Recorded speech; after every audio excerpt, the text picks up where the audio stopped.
आज हम first unit के द्वितीय चैप्टर नर एवं मादा युग्मकोद्भिद के विकास एवं संरचना के बारे में पढ़ेंगे। सबसे पहले हम चर्चा करते हैं कि पुष्प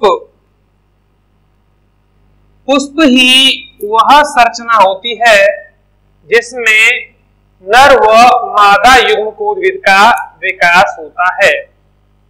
पुष्प एक रूपांतरित प्ररोह होती है जिसमें पर्व व पर्व संधि सहत अवस्था में पाई जाती है तथा लैंगिक जनन की घटना संपन्न होती है।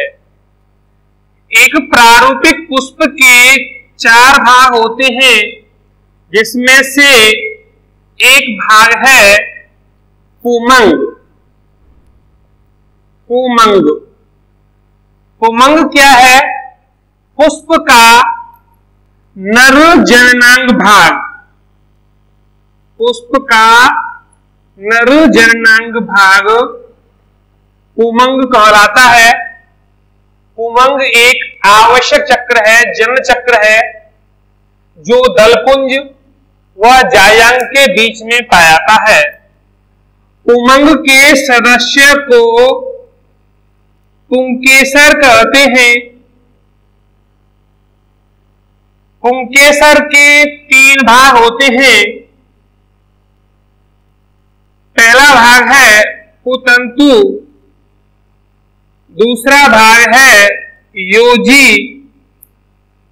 और तीसरा भाग है परागकोश। पुतंतु पुंकेसर का वह भाग होता है जो पुष्पासन से जुड़ा रहता है। पुष्पासन से जुड़ा रहता है तथा यह लंबा धागे के समान पतला भाग होता है। यह जनन असक्षम होता है। पुंकेसर का वह भाग जो पुष्पासन से जुड़ा हुआ होता है, पतला होता है, लंबा होता है, धागे के समान होता है तथा जनन असक्षम होता है, उसे हम पुतंतु कहते हैं। जैसे कि हम एक पुंकेसर की संरचना बनाए तो पुंकेसर की संरचना इस प्रकार से होती है। इसमें ये जो वाला भाग है जो पुष्पासन से जुड़ा हुआ होता है, पतला होता है, लंबा होता है, जनन असक्षम होता है, धागे के समान होता है, इसे हम पुतंतु कहते हैं। पुंकेसर का दूसरा भाग जो पुतंतु और परागकोश के बीच में पाया जाता है, जनन असक्षम होता है तथा संयोजी उत्त की संरचना होती है, उसे हम योजी कहते हैं। पुंकेसर का तीसरा भाग है परागकोश। परागकोश पुंकेसर का शीर्ष भाग होता है जो घुंडीनुमा दिखाई देता है तथा यह भाग जनन सक्षम होता है। जनन सक्षम होता है। पुंकेसर का शीर्ष भाग जो घुंडीनुमा वह जनन सक्षम होता है, उसे हम परागकोश कहते हैं। परागकोश के अंदर ही परागकोश के अंदर ही परागकणों का निर्माण होता है। परागकोश के अंदर ही परागकणों का निर्माण होता है। हम यहां चर्चा करते हैं कि परागकोश के अंदर परागकोश पाली पाई जाती है। परागकोश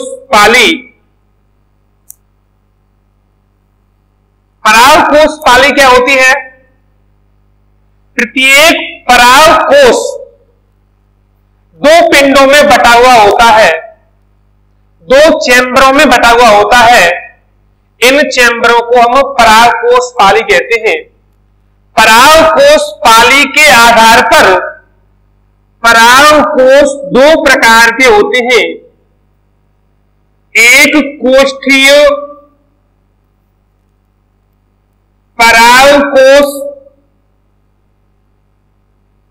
व द्विकोष्ठीय परागकोश। एक कोष्ठीय परागकोश क्या होते हैं? वे परागकोश जिनमें केवल एक प्रकोष्ठ पाया जाता है, मतलब जिनमें केवल दो परागधानी परागपुटी लघु बीजाणु पाई जाती हैं, उन्हें हम एक कोष्ठीय परागकोश कहते हैं। इस प्रकार के परागकोश मालवेसी कुल के सदस्यों में पाए जाते हैं, जैसे कि गुड़हल है, कपास है और भिंडी है। गुड़हल, कपास, भिंडी मालवेसी कुल के सदस्य होते हैं।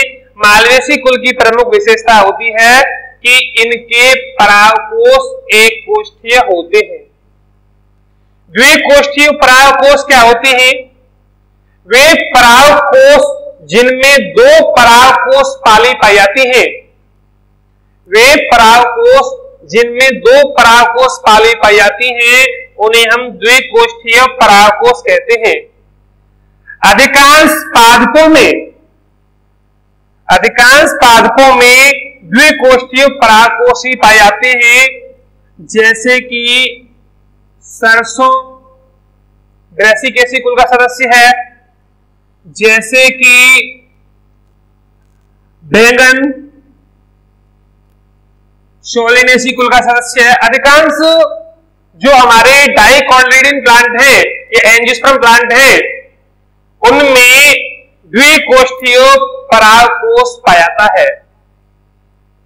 परागकोश के अंदर परागकोश पाली होती है, और जो परागकोश पाली है, इस परागकोश पाली के अंदर प्रत्येक परागकोश पाली के अंदर दो प्रकोष्ठ पाए जाते हैं, जिनमें पराग कणों का निर्माण होता है। पराग कणों का निर्माण होता है। इन प्रकोष्ठों को, चैम्बर को परागधानी या इसे परागपुटी या इसे लघु बीजाणुधानी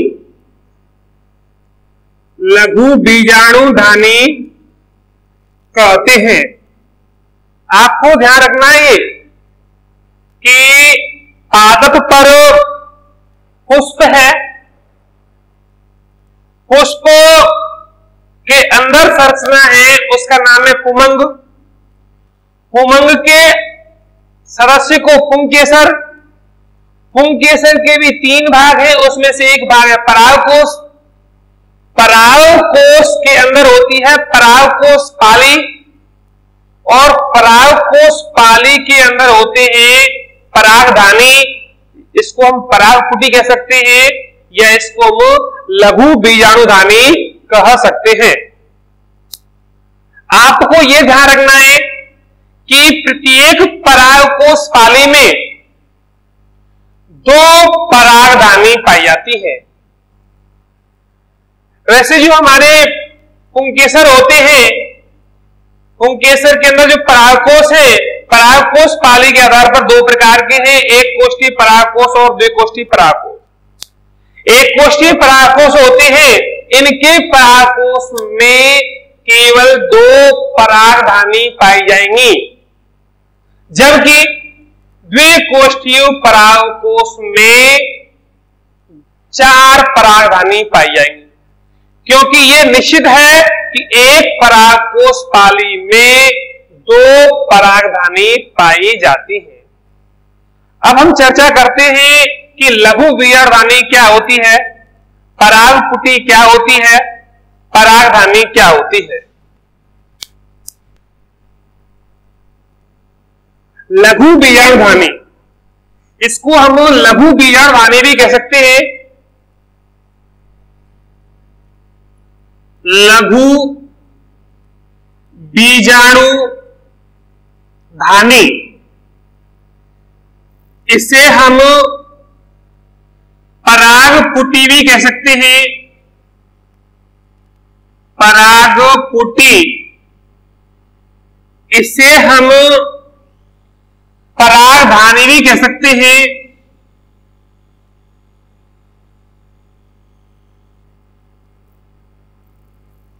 परागधानी क्या होती है? परागकोश में पाए जाने वाला वह प्रकोष्ठ जिसमें पराग कणों का निर्माण होता है। पराग कणों का निर्माण होता है, उसे हम परागधानी या परागपुटी कहते हैं। इसे हम लघु बीजधानी क्यों कहते हैं? क्योंकि पराग कण बढ़ने से पहले इनकी जो पूर्व अवस्था होती है उसे हम लघु बीजधानी कहते हैं। अब हम यहां पर चर्चा करेंगे लघु बीजधानी की संरचना एवं विकास। लघु बीजधानी की संरचना एवं विकास एवं विकास।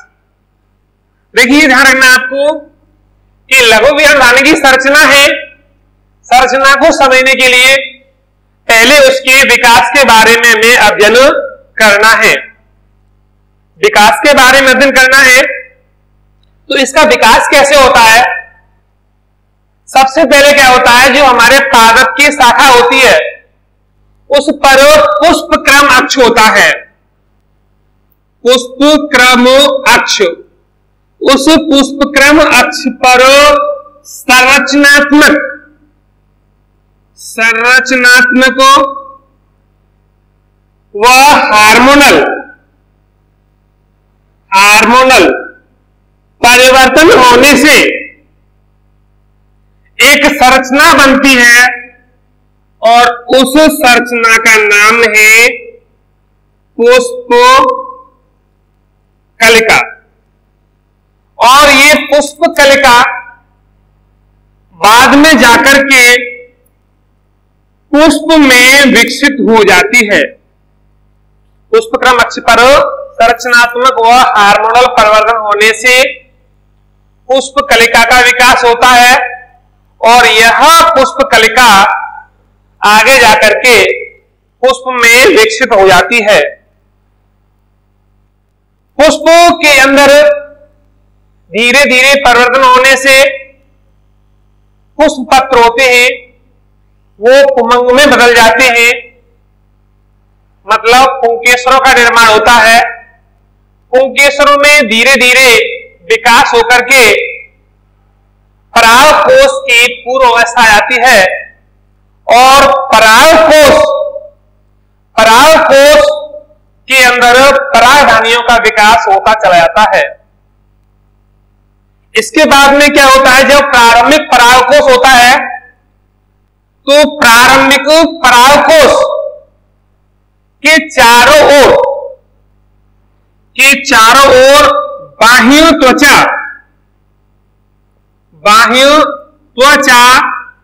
का निर्माण हो जाता है। बाह्य त्वचा जिसे हम एपिडर्मिस भी कहते हैं, और बाह्य त्वचा के भीतर जो संरचना होती है उसे हम हाइपोडर्मिस कहते हैं। इसे आप चाहें तो इसे एपिडर्मिस भी कह सकते हैं, एपिडर्मिस। ये स्टेज कहां से आ रही है? ये स्टेज आ रही है पराग कोश की प्रारंभिक अवस्था से। एपिडर्मिस बाहर की लेयर होती है और हाइपोडर्मिस एपिडर्मिस से घिरी हुई संरचनाएं होती हैं, ऊतक होते हैं, कोशिकाएं होती हैं। जो हाइपोडर्मिस है, हाइपोडर्मिस के अंदर कुछ कोशिकाएं होती हैं, उन कोशिकाओं को प्रसूतक कोशिका कहते हैं। क्या कहते हैं? प्रसूतक कोशिका। प्रसूतक कोशिका में बहुत सारी कोशिकाएं होती हैं। इन कोशिकाओं में कोशिका विभाजन होता है और कोशिका विभाजन होने से दो प्रकार की कोशिकाएं बनती हैं। दो प्रकार की कोशिकाएं बनती हैं। एक हमारी कोशिकाएं होती है प्रारंभिक भित्ति कोशिका, प्रारंभिक भित्ति कोशिका, और दूसरी हमारी कोशिका होती है, उसका नाम है प्रारंभिक बीजाणुजन कोशिका, प्रारंभिक बीजाणुजन कोशिका। प्रारंभिक भित्ति कोशिका होती है, इस कोशिका में परिणत तल से विभाजन होता है, परिणत तल से विभाजन होता है, और परिणत तल से विभाजन होने से दो स्तर बन जाते हैं। इसमें बाहर का स्तर होता है जिसे हम अंतःत्वचा कहते हैं, अंतःत्वचा, और भीतर का जो स्तर बनता है उसे हम भित्ति कोशिका कहते हैं, भित्तीय कोशिका। भित्तीय कोशिका में पुनः परिणत तल से विभाजन होगा तो इससे दो स्तर बन जाएंगे, जिसमें पहला स्तर होगा मध्य स्तर और दूसरा स्तर होगा टेपिटम स्तर, टेपिटम स्तर।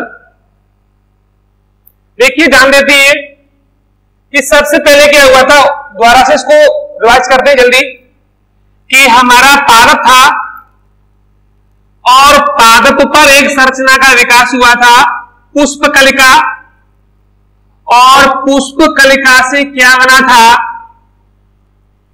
पुष्प बना था, और पुष्प का एक भाग था, उसका नाम पुमंग। पुमंग के सदस्य को पुंकेसर, और पुंकेसर का एक भाग परागकोश, और परागकोश के अंदर परागधानी, और परागधानी में जो प्रारंभिक अवस्था है परागधानी की,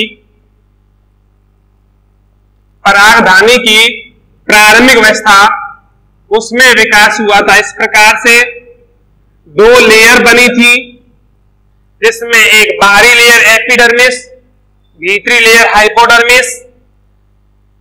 हाइपोडर्मिस की कोशिकाएं थी, वो आगे जाकर के प्रसूतक कोशिका में विकसित हो गई तथा प्रसूतक कोशिकाओं में विभाजन हुआ। तो दो प्रकार की कोशिका बनती हैं। एक तो हमारी कोशिका बनती है प्रारंभिक भित्ति कोशिका, और दूसरी बनती है प्रारंभिक बीजाणुजन कोशिका। प्रारंभिक भित्ति कोशिका होती है, इनमें परिणत से विभाजन होने से दो लेयर बनती है, अंतःत्वचा और भित्ति कोशिका। भित्ति कोशिका में पुनः विभाजन होता है तो दो परत बन जाती है, एक मध्य परत और एक टैपिटम परत। अब क्या होता है कि प्रारंभिक बीजाणुजन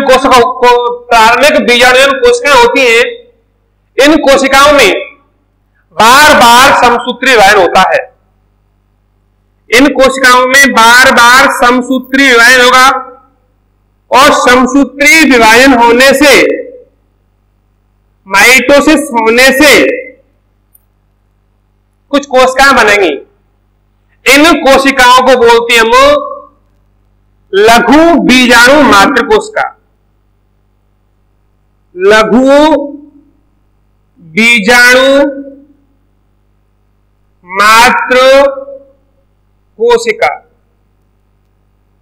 जो हमारी लघु बीजाणु मात्र कोशिका है, इन लघु बीजाणु मात्र कोशिकाओं में अर्धसूत्री विभाजन होगा और इस अर्धसूत्री विभाजन के द्वारा एक संरचना बनेगी, उसका नाम होगा लघु बीजाणु।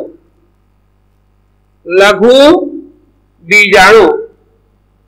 तथा जो लघु बीजाणु है, ये आगे जाकर के एक संरचना में विकसित होंगे जिसे हम कहते हैं परागकण।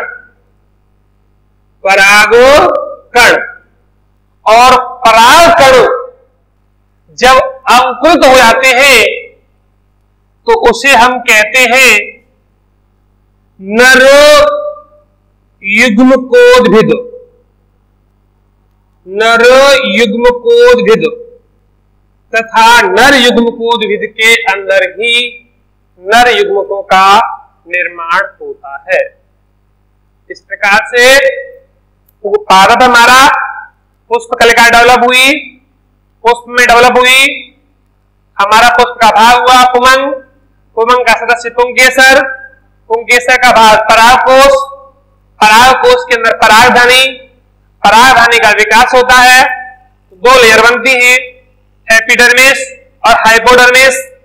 एपिडर्मिस बाहर की लेयर होती है, हाइपोडर्मिस एपिडर्मिस के भीतर जो ऊतक होते हैं उन्हें हाइपोडर्मिस कहते हैं।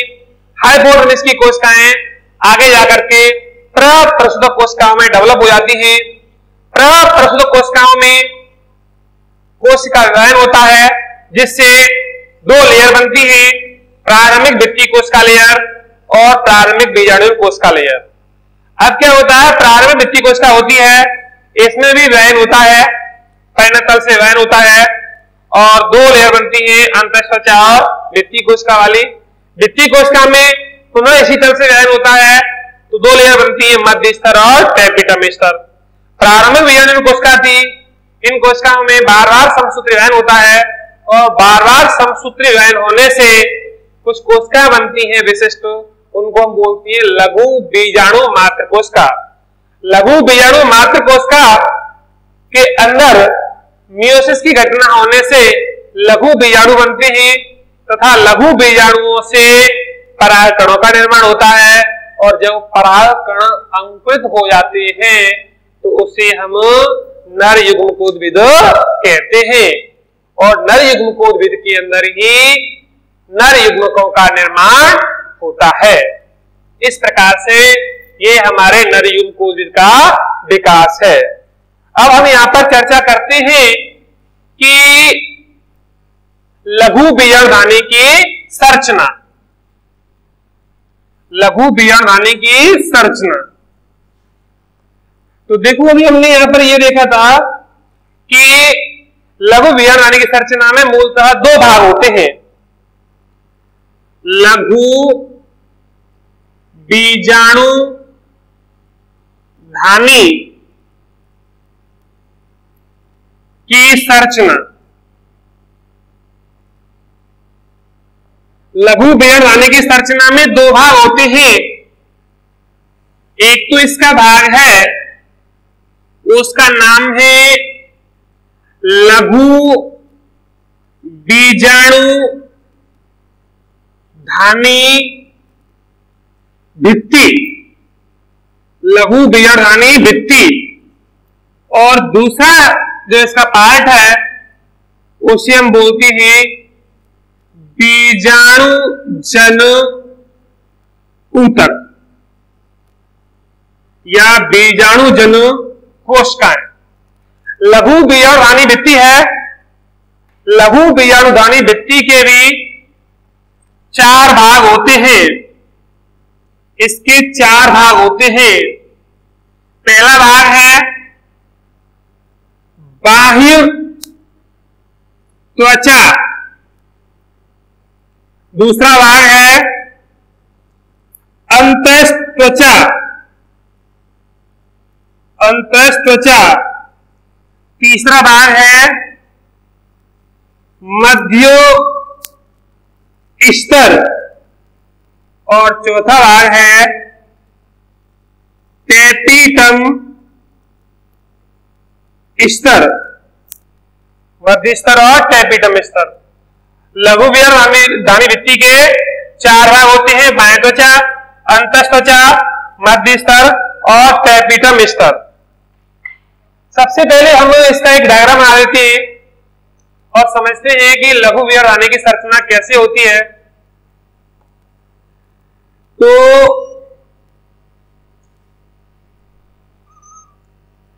हमारी जो लघु बीजाणुधानी भित्ति होती है, लघु बीजाणुधानी भित्ति के अंदर 4 भाग होते हैं। इसमें सबसे बाहरी परत होती है बाह्य त्वचा, लेकिन सबसे भीतरी परत होती है, उसका नाम है टेपिटम स्तर। कॉम्पिटिशन के लिए और बोर्ड के लिए, दोनों के लिए ही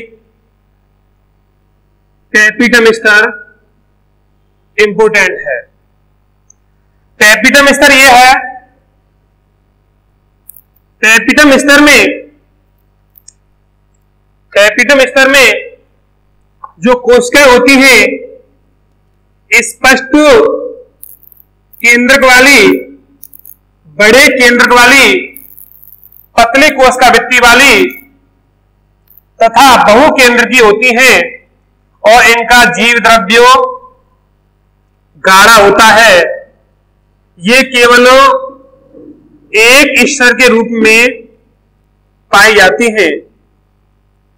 जो हमारा टेपिटम स्तर है, टेपिटम स्तर के ठीक ऊपर 3 या 4 कोशिकीय परत, मोटी संरचना पाई जाती है और इस परत को हम कहते हैं मध्य परत। मध्य परत की जो कोशिकाएं होती हैं, ये अल्पकालिक होती हैं। इनकी कोशिका भित्ति पतली होती है। ये कोशिकाएं जब ही विकसित होती हैं जब परागकण विकसित हो रहे होते हैं। जैसे ही परागकण विकसित हो जाते हैं तो मध्य स्तर समाप्त हो जाता है। मध्य स्तर के ठीक ऊपर जो स्तर होता है उसे हम कहते हैं अंतस्त्वचा। अंतस्त्वचा स्तर है। इसकी कोशिकाएं यू आकार की दिखाई देती हैं तथा दीर्घित अरी रूप में होती हैं। इनमें केंद्रक स्पष्ट होता है। ये कोशिकाएं यू आकार की क्यों होती हैं? क्योंकि इनकी सेल वाल के अंदर अल्फा सेलुलोज की रेशेदार पट्टियां पाई जाती हैं, जिसके कारण ये आर्द्रताग्राही प्रकृति की होती हैं। और सबसे बाहरी स्तर होता है, उसे हम कहते हैं अंतस्त्वचा। ये जो स्तर है इसे हम कहते हैं अंतस्त्वचा। और अंतस्त्वचा के ठीक ऊपर बाह्यत्वचा, एपिडर्मिस। एपिडर्मिस की कोशिकाएं दीर्घित होती हैं, लंबी होती हैं। ये हमारे परागकोश होता है, परागधानी होती है। उसको सुरक्षा प्रदान करने का कार्य करती हैं। इस प्रकार से हमारे जो लघु विवरण वाली वृत्ति है उसमें 4 स्तर हैं। सबसे बाहर का बाह्य त्वचा, दूसरा अंतस्त्वचा, तीसरा मध्य स्तर और चौथा टेपिटम स्तर। टेपिटम स्तर। बाह्य त्वचा सबसे बाहरी परत होती है। इसकी विशेषताएं क्या होंगी? ये सबसे बाहरी परत होती है। सबसे बाहरी परत एक कोश की परत होती है। एक कोशिकीय परत होती है।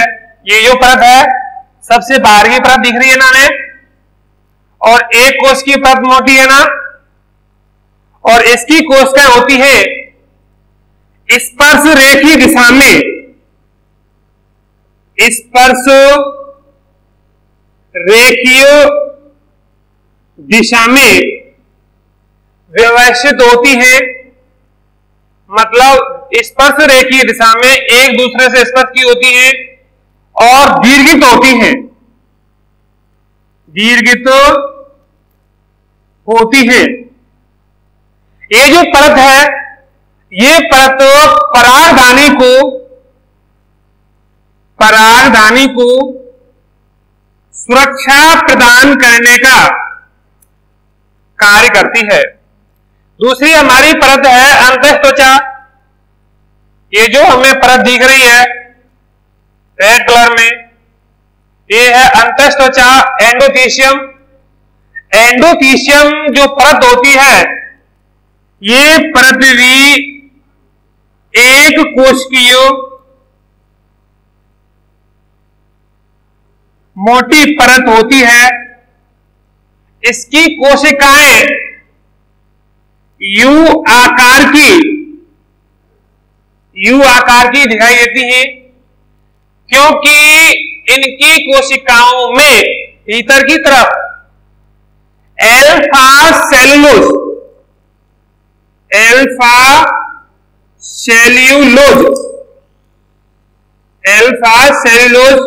की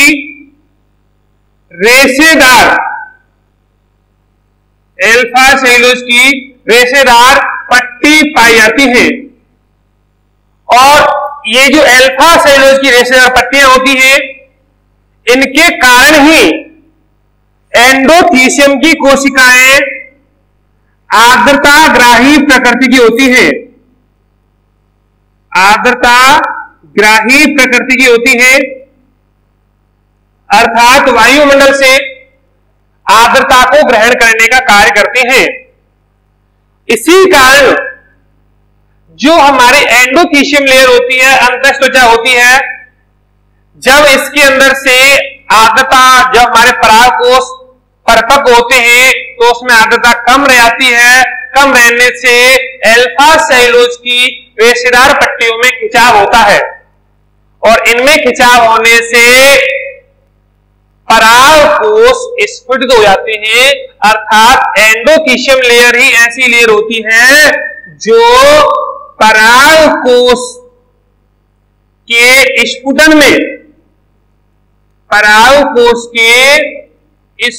में सहायक होती है। अगली हमारी लेयर है मध्य स्तर। मध्य स्तर की बात करते हैं तो ये मध्य स्तर है जो कि टेपिटम स्तर और एंडोथीशियम के बीच में पाई जाती है। मध्य स्तर 3 या 4 परत मोटी कोश की परत होती है। ये परत अल्पकालिक होती है। ये 3 से लेकर के 4 कोशिकीय परत मोटी होती है। इसकी कोशिकाएं अधिक होती है और ये परत उस समय अधिक विकसित होती है जब हमारे जो परागकण है वो डेवलप हो रहे होते हैं। जैसे ही परागकण डेवलप हो जाते हैं ये परत पूर्णतया नष्ट हो जाती है। इसकी कोशिकाएं पतली कोशिका भित्ति वाली होती हैं। चौथी हमारी जो परत है टैपिटम स्तर,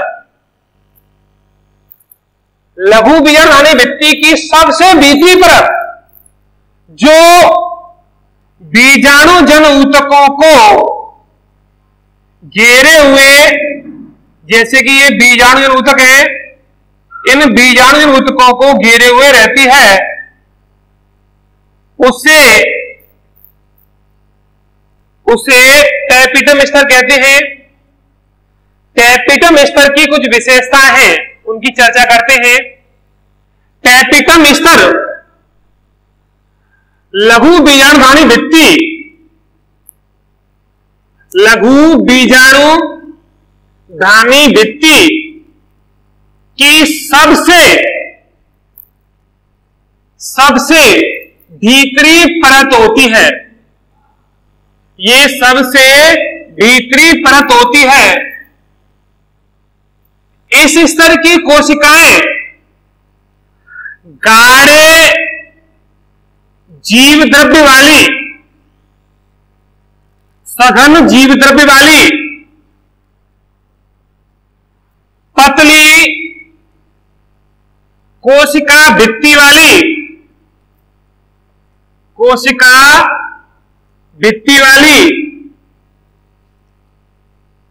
स्पष्ट व बड़े केंद्रक वाली, कभी कभी ये जो कोशिकाएं होती हैं जब इनमें स्पष्ट व बड़ा केंद्रक नहीं होता है तो ये कोशिकाएं बहुकेंद्र की होती हैं, बहुकेंद्र की होती हैं। ये हमारे टैपिटम कोशिकाओं की विशेषता है। बोर्ड के लिए भी वेरी इंपॉर्टेंट है कि टैपिटम कोशिकाओं की विशेषताएं लिखिए। टैपिटम कोशिकाएं होती हैं ये स्पष्ट केंद्रक वाली, बड़े केंद्रक वाली, बहुकेंद्र की, गाढ़े जीवद्रव्य वाली, पतली कोशिका भित्ति वाली कोशिकाएं होती हैं। मध्य स्तर उस समय अधिक विकसित होता है जब हमारे परागकण विकसित हो रहे होते हैं, क्योंकि टैपिटम स्तर ही विकासशील परागकणों को पोषण प्रदान करता है। टैपिटम स्तर ही विकासशील परागकणों को पोषण प्रदान करता है। हम यहां एक बात और देखते हैं कि हमारे जो टैपिटम स्तर होता है, जो टैपिटम लेयर है, यह आवर्तद्विजीय पादपों में दो प्रकार का होता है। मतलब टैपिटम स्तर की कोशिकाएं दो प्रकार की होती हैं, जिसमें पहली कोशिका है अमीबियो